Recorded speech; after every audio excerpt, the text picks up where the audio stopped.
Hai, Assalamualaikum. Saya datang lagi untuk kali ini. Kali ini aku tak nak cakap panjang lebar. Cuma aku nak bagi tahu korang apa yang telah Tan Sri Muhyiddin Yassin buktikan kepada kita semua.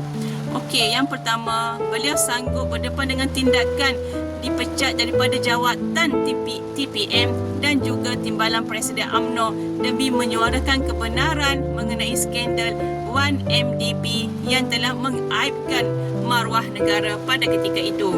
Selain daripada itu, beliau sanggup keluar daripada kerajaan PHDAP demi untuk menubuhkan kerajaan yang dikuasai oleh pemimpin Melayu dan juga Bumiputera.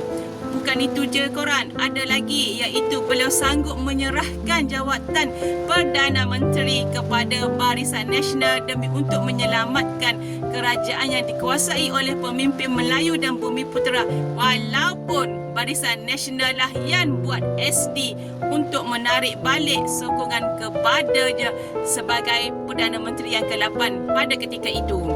Dan seterusnya, beliau juga sanggup menolak kerjasama dengan PHDAP untuk menubuhkan kerajaan selepas PRU 15 demi kerana prinsip dan juga menunaikan janjinya pada semua pengundi Perikatan Nasional yang menolak PHDAP.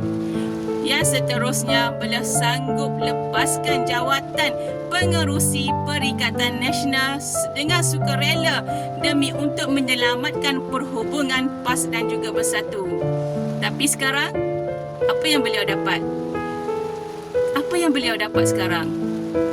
Sekarang, Tan Sri Muhyiddin Yassin teruk difitnah oleh orang yang pernah mengaku rakan seperjuangannya. Jadi aku nak mengajak korang semua, sama-samalah kita fikir-fikirkan.